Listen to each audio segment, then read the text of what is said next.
नमस्कार। ये आकाशवाणी शिमला है। अब आप राजकुमारी चंदेल से प्रादेशिक समाचार सुनिए। आज के मुख्य समाचार। प्रदेश सरकार ने वन विभाग की वन मित्र योजना को दी मंजूरी। 2061 वन बीटों में लगाए जाएंगे एक एक वन मित्र। प्रदेश मंत्रिमंडल ने आपदा प्रभावित परिवारों के लिए 30 सितंबर को घोषित विशेष राहत पैकेज को दी स्वीकृति। मुख्यमंत्री सुखविंदर सिंह सुक्खू ने मादक पदार्थों के अवैध व्यापार की रोकथाम के लिए मानक संचालन प्रक्रिया की जारी। और अंतर्राष्ट्रीय बालिका दिवस पर प्रदेश भर में कई जागरूकता कार्यक्रम आयोजित। अब समाचार विस्तार से। प्रदेश सरकार ने वन विभाग की वन मित्र योजना को मंजूरी प्रदान कर दी है। इस योजना के तहत 2061 वन बीटों में एक एक वन मित्र लगाए जाएंगे।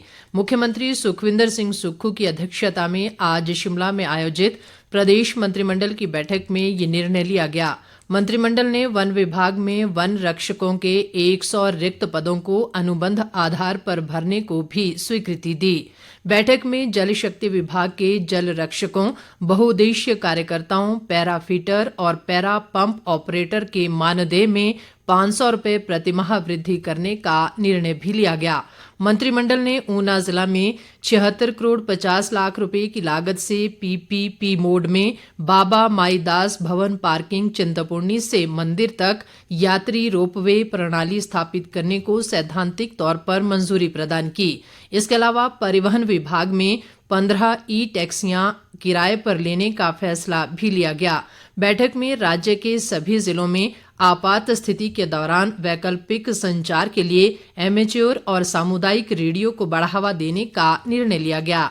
मंत्रिमंडल ने प्रदेश में लोगों को बेहतर परिवहन सुविधा के लिए राज्य में निजी संचालकों के लिए 234 रूट और टेम्पो ट्रैवलर्स के 100 अतिरिक्त रूट प्रदान करने का निर्णय भी लिया। आपदा के कारण बेघर हुए लोगों और जिन लोगों के पास नया घर बनाने के लिए उपयुक्त भूमि उपलब्ध नहीं है, उन्हें शहरी क्षेत्र में 2 बिस्वा भूमि व ग्रामीण क्षेत्रों में 3 बिस्वा भूमि प्रदान करने पर भी मंत्रिमंडल ने मुहर लगाई। बैठक में आपदा प्रभावित परिवारों के लिए 30 सितंबर को घोषित विशेष राहत पैकेज को भी मंजूरी प्रदान की गई। ये विशेष पैकेज इस वर्ष 24 जून से 30 सितंबर तक प्रदान किया जाएगा। विशेष पैकेज के तहत पूरी तरह क्षतिग्रस्त घरों के लिए मुआवजा राशि को बढ़ाकर 7 लाख रुपए कर दिया गया है। इसी तरह कच्चे मकान के आंशिक रूप से क्षतिग्रस्त होने पर प्रभावित को 1 लाख रुपए तक मुआवजा राशि दी जाएगी।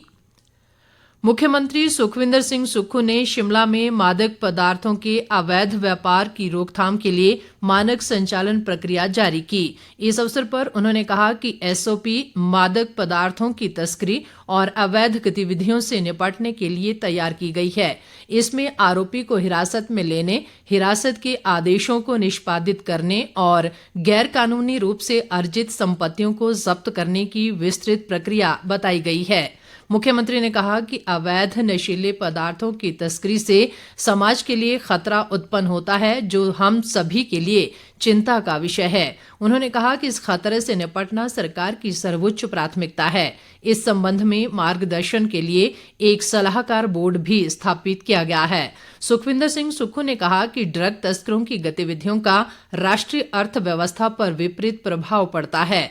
मुख्य सचिव प्रबोध सक्सेना और पुलिस महानिदेशक संजय कुंडू सहित अन्य वरिष्ठ अधिकारी भी इस अवसर पर उपस्थित थे।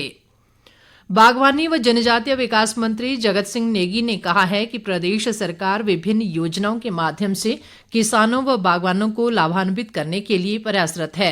उन्होंने कहा कि पुनर्गठित मौसम आधारित फसल बीमा योजना प्रदेश के बागवानों के लिए वरदान साबित होगी। जगत सिंह नेगी ने आज शिमला में योजना की समीक्षा बैठक की अध्यक्षता करते हुए ये बात कही। उन्होंने कहा कि राज्य में बागवान फलों की खेती में उच्च घनत्व वाले पौधों की ओर रुख कर रहे हैं और वर्तमान टर्म शीट मानक को उच्च घनत्व वाले पौधों के लिए अद्यतन किया जाना चाहिए। जगत सिंह नेगी ने कहा कि इस योजना से बागवानों को उनकी फसल को मौसम से होने वाले नुकसान से सुरक्षा मिलेगी। बागवानी मंत्री ने कहा कि राज्य में 3 क्लस्टर हैं और प्रत्येक क्लस्टर में योजना के तहत 4 जिले शामिल हैं। प्रदेश विधानसभा अध्यक्ष कुलदीप सिंह पठानिया ने आज बार्सिलोना स्थित पार्लियामेंट डे कटालुनिया में सदन की कार्यप्रणाली व सदन संचालन के बारे में जानकारी हासिल की। बार्सिलोना के सांसद रॉबर्ट मसीह नाहर ने कुलदीप सिंह पठानिया को सदन की व्यवस्था से अवगत करवाया। इस दौरान पठानिया ने उन्हें हिमाचल प्रदेश विधानसभा की ई विधान प्रणाली, ई निर्वाचन क्षेत्र प्रबंधन, माननीय सदस्यों को दी जा रही सुविधाओं, विधानसभा की कार्यप्रणाली, मोबाइल ऐप और सदन के संचालन बारे विस्तृत जानकारी दी। विधानसभा अध्यक्ष ने राज्य की आर्थिकी, हाइडल पावर परियोजनाओं व पर्यटन की दृष्टि से अंतर्राष्ट्रीय मानचित्र पर प्रसिद्ध हिमाचल के पर्यटन स्थलों की जानकारी भी दी। पठानिया ने कहा कि हिमाचल उन्नत तरीके से फल, सब्जियां व अन्य कई प्रकार के फलों का उत्पादन कर रहा है। उन्होंने पार्लियामेंट ऑफ कैटालन के रखरखाव और भव्य भवन की प्रशंसा की।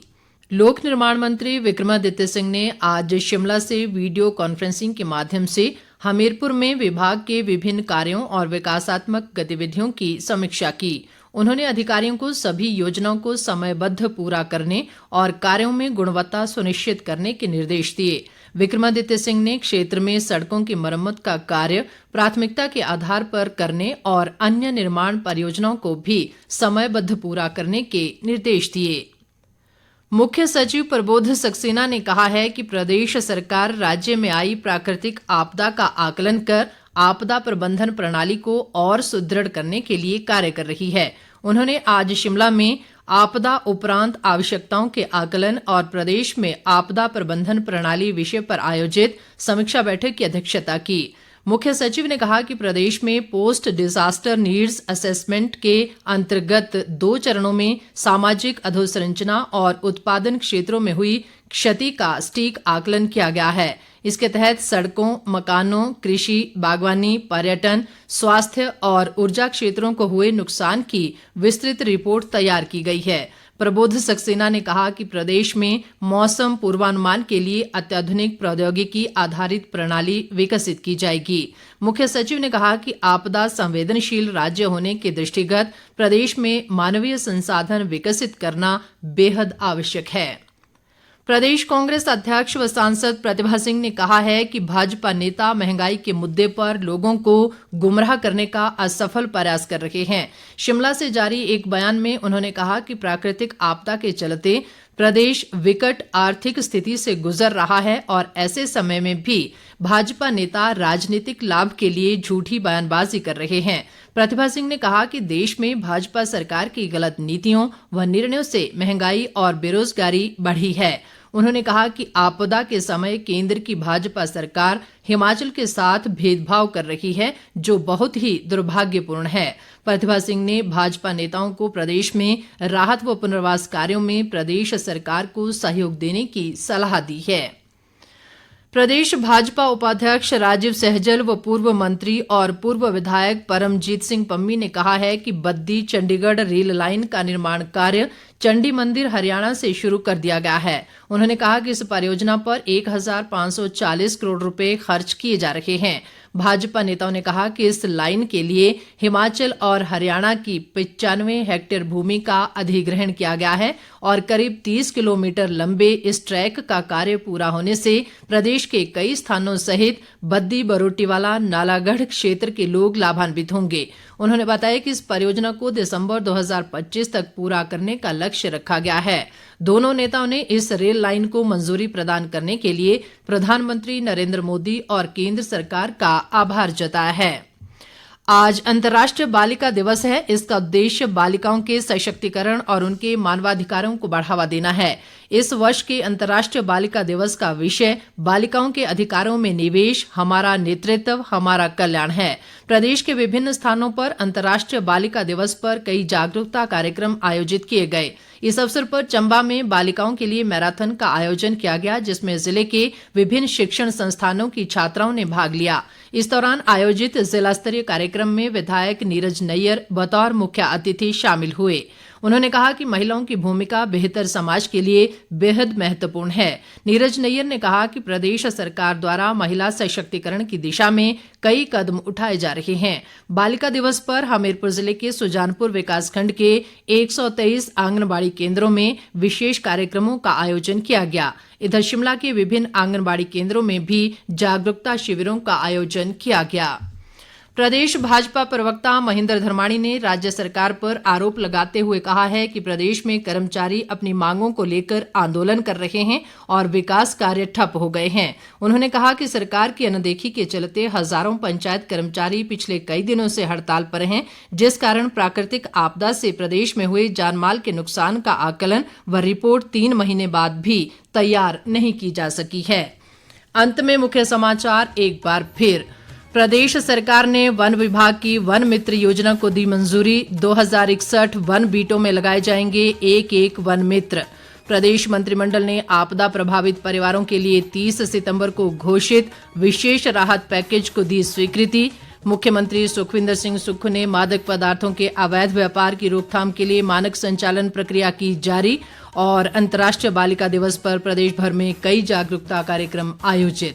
इसके साथ ही ये समाचार बुलेटिन समाप्त हुआ। नमस्कार।